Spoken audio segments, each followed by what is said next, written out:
Fala, minha turma maravilhosa, beleza? Seja muito bem-vindo a mais uma aula de matemática e dessa vez comigo, o professor Tiago Araújo, teu professor de matemática. Turma, olha só, você já vem assistindo aí aulas de estatística e é claro que vai chegar um momento que a gente tem que fazer exercício e esse momento é agora, tá? Então a gente vai fazer exercícios de quê? Exercícios de gráfico. Turma, olha só, dentro de estatística, uma das melhores ferramentas que você tem para apresentar dados são o quê? Gráficos e tabelas. Ora, imagina você pegar aí uma pesquisa. Imagina que você vai na sua escola, faz uma pesquisa, pergunta para que time cada um torce, pergunta a altura, pergunta o peso, você vai perguntando um monte de coisa. E você vai anotando. Se você não organizar esses dados, eu tenho certeza que se eu te perguntar, Ramundinho, qual é a quantidade, ou melhor, qual é a altura predominante dos alunos da tua escola? Se você não organizar os dados, você não vai conseguir me dar essa resposta. E a forma de organizar esses dados é justamente usando o quê? Gráfico ou tabela. O gráfico ele é uma representação um pouco mais delicada, né? Se assemelha a desenho. E é claro que a gente gosta de desenho. Então é por isso, por exemplo, que você pega uma revista, um jornal, você vai ver lá um gráfico. E muitas vezes vai aparecer lá gráficos de pictogramas, ou seja, gráficos com desenhos. Vamos supor que vai falar sobre casos de dengue. E aí ele bota lá o mosquitinho da dengue no gráfico, para deixar o gráfico mais atrativo. Então a gente vai fazer algumas questões que envolvem gráfico e a gente já vai começar por uma questão que já caiu no Enem. Então bora lá, primeira questão. A questão fala o seguinte, ó. Os dados do gráfico seguinte foram gerados a partir de dados colhidos no conjunto de 6 regiões metropolitanas pelo Departamento Intersindical de Estatística e Estudos Socioeconômicos, o DIESE. Então, observa que a pesquisa ela foi feita e esse resultado da pesquisa foi apresentado como? Em forma de gráfico. E aí eu já te chamo aqui a atenção para esse gráfico, que é um gráfico de barras horizontais. Tiago, quando é que esses gráficos aparecem nas questões? Imagina só, se eu te perguntasse aqui, ó, qual é a barra maior? Eu não estou te perguntando nenhuma informação em relação ao conteúdo em si. Mas se eu te perguntar qual é a barra maior, eu tenho certeza que você já olhou e já me respondeu que a barra maior é de Salvador, 19,9. Por quê?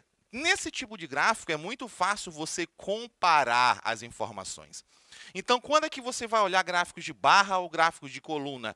Sempre que quem criou a questão quer que você compare os valores. E quando você compara os valores, fica melhor visualmente olhar para barras ou colunas, tá? Bora descobrir o que a questão quer de você.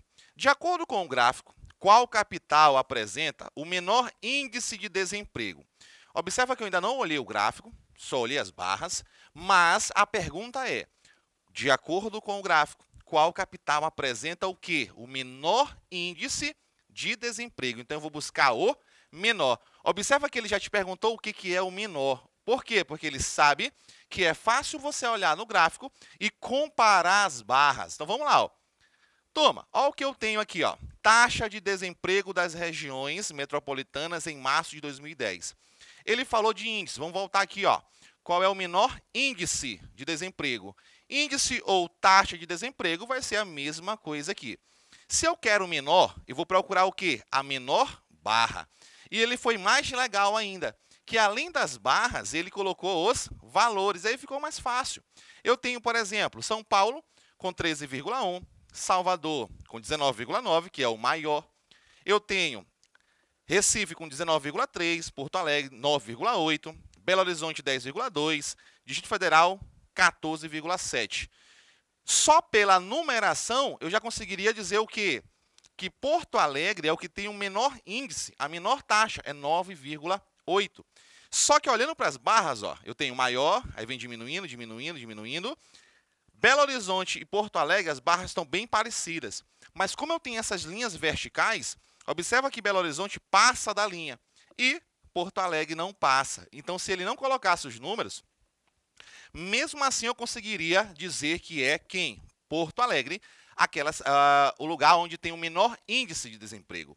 E aí a gente vai lá nas opções, de acordo com o gráfico, qual capital apresenta o menor índice de desemprego, é a letra B de bora ficar fera em estatística. E você marca aí Porto Alegre. Então, turma, questões como essa não tem mistério, tá? É só você analisar o gráfico com calma. A questãozinha caiu no Enem, e aí você percebeu que é uma questão muito boba. Beleza. Essa questão aqui é uma questão polêmica que caiu no Enem. Eu me lembro, na época da prova, a gente discutiu bastante sobre uma questão de intervalo. Quando eu falo, por exemplo, o número está entre 1 e 10, eu considero ou não o 1 e o 10? A prova do Enem não considerou. Se é entre, não considera as extremidades. Isso gerou uma discussão, mas a gente vai resolver ela numa boa aqui, tá? A questão fala o seguinte: o Serviço de Meteorologia de uma cidade emite relatórios diários com a previsão do tempo. De posse dessas informações, a prefeitura emite 3 tipos de alerta para a população. Então, turma, olha só. Se ele está falando que emite 3 tipos de alerta diferentes, ele vai agora te falar cada um desses tipos de alerta. É aqui que você tem que ficar o quê? Alerta, tá? Em alerta aí para ver como é que funciona aí os alertas. Alerta cinza. O que faz o alerta cinza? Deverá ser emitido sempre que a previsão do tempo estimar que a temperatura será inferior a 10 graus Celsius e a umidade relativa do ar for inferior a 40%. Então, observa, turma, que ele fala de temperatura e fala de umidade relativa. Então, o que faz um alerta desse ser acionado? A variação na temperatura, a variação na umidade relativa do ar. Tranquilo? Então, são 2 variáveis que a gente vai ter que analisar. A alerta laranja deverá ser emitido sempre com a previsão do tempo, sempre que a previsão do tempo estimar que a temperatura deve variar entre 35 graus Celsius a 40 graus Celsius. Observa bem aqui, ó, entre 35 graus Celsius e 40 graus Celsius. É bem aqui que gerou uma grande confusão. E a umidade relativa do ar deve ficar abaixo dos 30%. Beleza. E o alerta vermelho, por sua vez, vai ser o quê? Deverá ser emitido sempre que a previsão do tempo estimar que a temperatura será superior a 40 e a umidade relativa do ar for inferior a 25%. Então, observa, turma, que no primeiro momento ele fala que está entre 35 e 40, certo? E depois ele fala superior a 40. E o 40 ficou aonde? Essa era a grande discussão. Mas ele não considerou que 35 e 40 inclui o 40, beleza? Então, bora lá, vamos ver o que ele quer. Um resumo da previsão do tempo nessa cidade para o período de 15 dias foi apresentado no gráfico. Então, está aqui o gráfico apresentando o que aconteceu durante esses 15 dias. E aí ele fala aqui, ó. Observa que eu tenho uma linha contínua, marca a temperatura, e uma linha tracejada marcando a umidade relativa do ar. Então, se eu quiser saber a umidade relativa do ar, eu vou aonde? Linha tracejada. Se for temperatura, linha contínua. Tranquilo? Então, bora lá. Funcionário percebeu que, no período a que se refere o gráfico, foram emitidos os seguintes alertas. Dia 1, alerta cinza. Dia 2, alerta amarelo. Dia 13, alerta vermelho. Em qual desses dias o aviso ou os avisos foram emitidos de maneira correta? Então, bora lá, ó.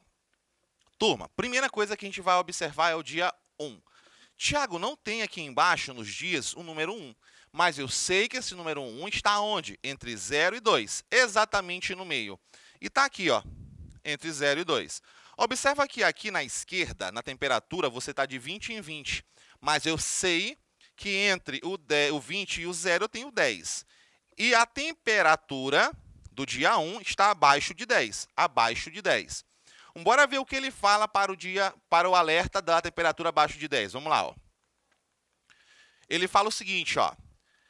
O alerta cinza tem que ter a temperatura inferior a 10 graus Celsius. Então, a gente viu que no dia 1 a temperatura foi abaixo de 10 graus Celsius. Está aqui, ó.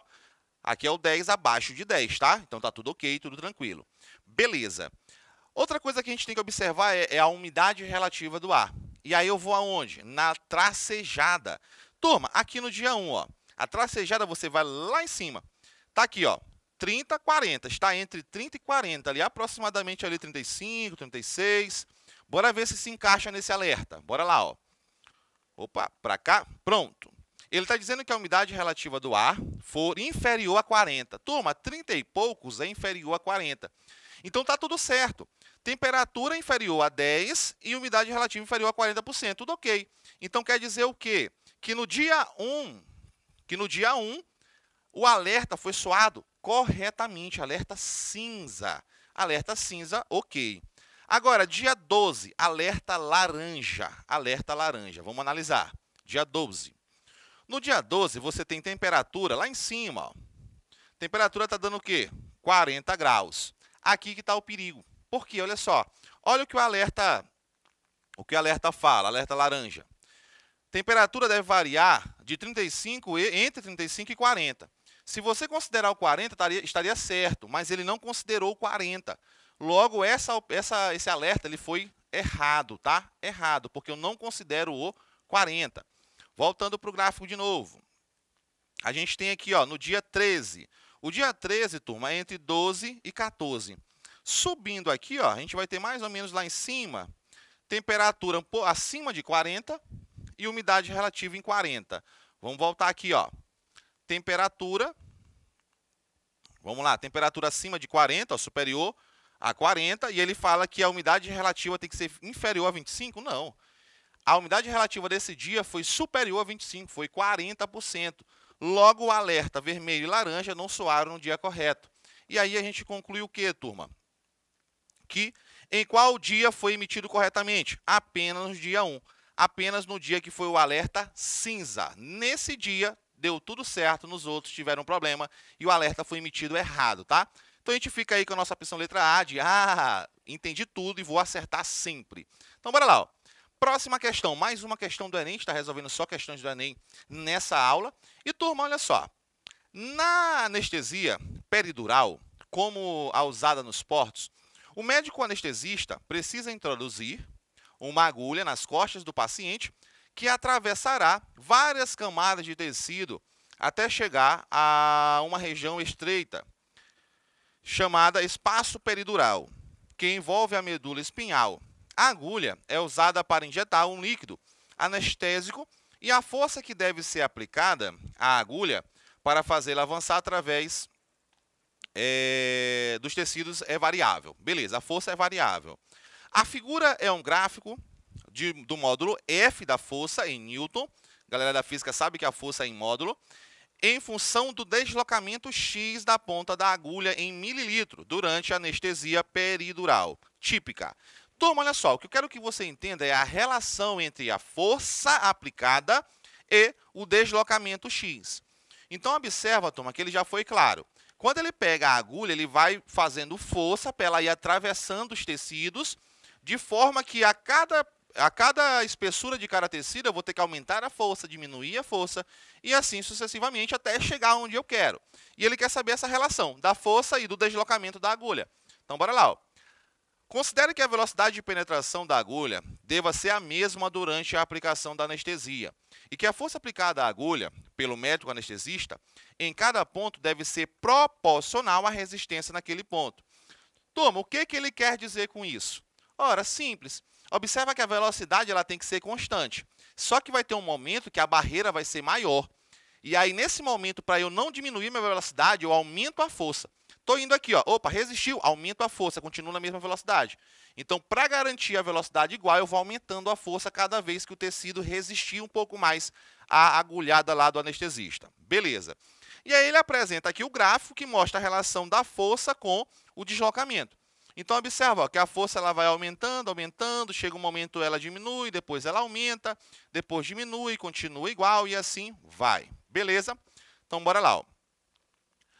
Com base nas informações apresentadas, a maior resistência à força aplicada observa-se ao longo do segmento. Turma, a maior resistência, o que isso quer dizer? Bora lá. Ó. Quando é que vai dar maior resistência? Quando eu precisar aplicar maior força. Então, eu aplico a maior força quando eu tenho a maior resistência. Logo, aonde que está a maior força? Lá em cima. Então, no ponto B, ele aplicou a maior força. De G até H, ele aplicou a maior força. Então, nesses dois lugares, aplicou a força de 12 newtons. Só que aqui, ó, em B, foi tipo assim, ó, forçou, passou. Agora, aqui em GH, não. Ele forçou durante um tempo até que passou. Aí, ele diminuiu a força e continuou com a mesma velocidade.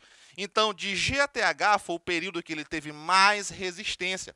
E isso vai levar a gente a ter o quê? A letra D de GH para o período, né, o intervalo que ele aplicou a maior força durante o maior tempo, e aí eu tenho o quê? A maior resistência.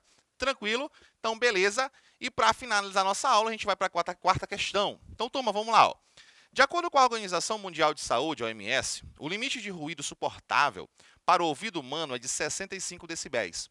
Ruídos com intensidade superior a este valor começam a incomodar e causar danos ao ouvido. Em razão disto, toda vez que os ruídos oriundos do processo de fabricação de uma fábrica ultrapassam este valor, é disparado um alarme sonoro, indicando que os funcionários devem colocar proteção nos ouvidos.